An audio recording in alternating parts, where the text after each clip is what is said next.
नमस्कार दोस्तों, मैं अंजनी कुमार गुप्ता संत जोसफ स्कूल की तरफ से क्लास 9th के विद्यार्थियों के लिए हमारी अर्थव्यवस्था इसके अंतर्गत इकाई 2 मानव एक संसाधन।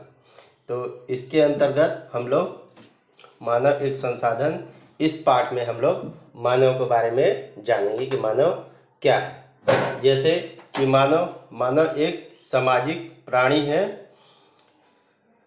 जिसकी जो न्यूनतम आवश्यकता होती है, या हम कह सकते हैं कम से कम जो आवश्यकता होती है, वो भोजन यानी कि रोटी, कपड़ा, मकान, स्वास्थ्य और शिक्षा, ये मनुष्य की सबसे न्यूनतम आवश्यकता होती है। इसके अलावा भी मनुष्य की बहुत सारी आवश्यकताएं होती हैं, लेकिन ये आवश्यकताएं प्रमुख रूप से होती हैं, जिसके अंतर्गत उनसे भोजन से जीवन यापन होता है। मान लीजिए वस्त्र वो अपने आप को सुरक्षित रखने के लिए या शरीर ढकने के लिए पहनते हैं। मकान अपने आप को सुरक्षित रखने के लिए, ठंड गर्मी और बरसात से बचाने के लिए। स्वास्थ्य, जैसे कोई भी जीव है तो वो स्वस्थ रहेगा तभी उसकी दैनिक क्रियाओं को वो कर सकता है, और वह अपने विकास के लिए शिक्षा की ग्रहण करता है। इसके बाद संसाधन, तो मनुष्य अपने जीवन काल के अंतर्गत जो भी वस्तुओं का प्रयोग करता है उसे हम संसाधन कहते हैं। जैसे मान लीजिए हमने अपनी न्यूनतम आवश्यकताएं को मानव के बारे में बताया, तो ये सभी भी एक प्रकार का संसाधन है। जैसे रोटी, कपड़ा, मकान, स्वास्थ्य, शिक्षा, ये सभी हमारे लिए एक संसाधन है। इसके अलावा भी बहुत सारी चीज़ें हैं जो हम संसाधन के रूप में प्रयुक्त करते हैं। जैसे मान लीजिए सड़क हो गया, विद्यालय हो गए, प्लेग्राउंड हो गया, बस, ट्रेन, यातायात के वाहन, उसके बाद मनोरंजन के साधन, खेलकूद के साधन, ये पर्वत, पहाड़, नदियाँ, ये सभी जो चीज़ हैं वो एक संसाधन है।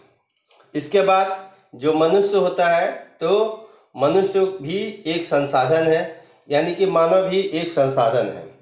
तो मानव संसाधन यानी उत्पादन की प्रक्रिया को आगे बढ़ाने के लिए मनुष्य संसाधन के रूप में जाना जाता है। इस संसाधन को हम मानव पूंजी कहते हैं। जैसे किसी भी चीज़ का उत्पादन करना हो तो हम संसाधनों का प्रयोग तो करते हैं, लेकिन उसमें मनुष्य के विवेक का भी प्रयोग करते हैं, उसकी बुद्धि का भी प्रयोग करते हैं। तो ऐसे संसाधन को हम क्या कहते हैं? मानव संसाधन कहते हैं या मानव पूंजी कहते हैं। अर्थात हम ये भी कह सकते हैं कि मानव समस्त संसाधन में सर्वोपरि माना जाता है, इससे मानव संसाधन या मानव पूंजी कहा जाता है। एग्जाम्पल के तौर पे आप ले लीजिए कि जैसे हम खेती करते हैं, तो खेती हम औजारों के माध्यम से करते हैं, लेकिन मनुष्य भी इसका एक महत्वपूर्ण भाग होता है कि हमें किस मौसम में खेती करना है, कब उसमें पानी देना है, कब उसकी बुआई करनी है, कब उसमें खाद देना है, और कब उसमें उसकी कटाई करना है। तो ये भी एक हम पूंजी के रूप में मानव को प्रयोग करते हैं। उसके बाद आता है मानव एक संसाधन के रूप में। तो मानव को हम संसाधन के रूप में प्रयोग करते हैं। जैसे जब कोई व्यक्ति जन्म लेता है, या हम ये कह सकते हैं कि कोई मनुष्य जन्म लेता है, तो उस मनुष्य को हम शिक्षा देते हैं, स्वास्थ्य देते हैं, प्रशिक्षण देते हैं। तो एक तरीके से ये सभी चीज़ें जो हम मनुष्य को देते हैं, तो उसमें हम क्या करते हैं? निवेश करते हैं। जैसे एग्जाम्पल के तौर पे हम किसी व्यापार को शुरू करने के लिए उसमें पूंजी निवेश करते हैं, मशीनों का निवेश करते हैं, या फिर नई नई तकनीक का उपयोग करते हैं। तो उसी तरीके से जब मनुष्य जन्म लेता है तो उसको भोजन दिया जाता है, अच्छा भोजन दिया जाता है, उसका अच्छा स्वास्थ्य बनाया जाता है। जब वो थोड़ा बड़ा हो जाता है तो उसको शिक्षा दिया जाता है, और उसकी योग्यता के अनुसार उसको प्रशिक्षण भी दिया जाता है, जिससे क्या होता है कि उस मनुष्य की जो दक्षता होती है, यानी कि उसका जो गुण होता है, वो बढ़ जाता है, और वो एक तरीके से अच्छा, योग्य, कुशल कारीगर बन जाता है, या कुशल व्यक्ति बन जाता है।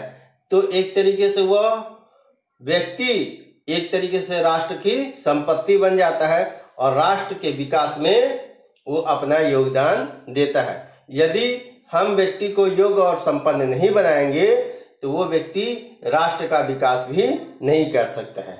ऐसी स्थिति में वह संसाधन का रूप जो होता है वो क्या होता है, परिवर्तित हो जाता है।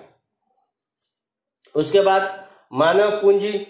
तो मानव पूंजी उत्पादन का सजीव एवं सक्रिय साधन है। जैसे कि मानव है तो पूंजी का उत्पादन तो करता है और ये उसका एक सक्रिय साधन माना जाता है। मानव पूंजी को नहीं खरीदा जाता है, उसकी सेवाओं को खरीदा और बेचा जाता है। यानी कि हम किसी मनुष्य को खरीद नहीं सकते और बेच नहीं सकते। हाँ, उसके कार्य को, उसके द्वारा कार्य किए गए क्रियाकलाप को हम उसको क्या कर सकते हैं, खरीद भी सकते हैं और बेच भी सकते हैं। इसके बाद भौतिक पूंजी। तो भौतिक पूंजी उत्पादन का निर्जीव और निष्क्रिय साधन है। जैसे मान लीजिए कोई कारखाने में किसी भी प्रकार का प्रोडक्ट बनता है या मशीनें हैं, तो वो एक तरीके से निर्जीव होती हैं और निष्क्रिय होती हैं। जब उनको मनुष्य चलाता है या उसको चलाने का आदेश देता है तभी वो मशीनें क्या करती, उत्पादन देती हैं या अपना कार्य करती हैं।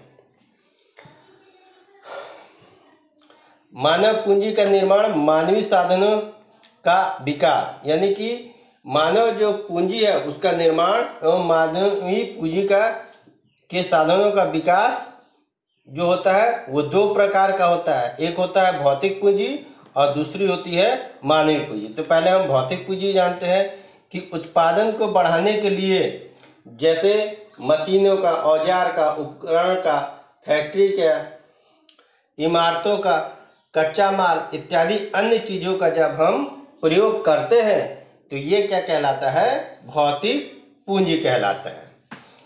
इसकी जगह पे मानव पूंजी। अब मानव पूंजी लेते हैं जब हम किसी चीज़ का उत्पादन बढ़ाने के लिए ज्ञान का, कौशल का, बुद्धि का, दक्षता का किसी मनुष्य के द्वारा प्रयोग किया जाता है तो वह मानव पूंजी कहलाता है। तो एक तरीके से किसी भी तरीके का जो हम निर्माण करते हैं या उत्पादन करते हैं तो उसमें भौतिक पूंजी की भी आवश्यकता होती है और मानव पूंजी की भी आवश्यकता होती है। बिना हम इन दोनों के सहारे की किसी भी वस्तु का निर्माण नहीं कर सकते हैं। धन्यवाद दोस्तों।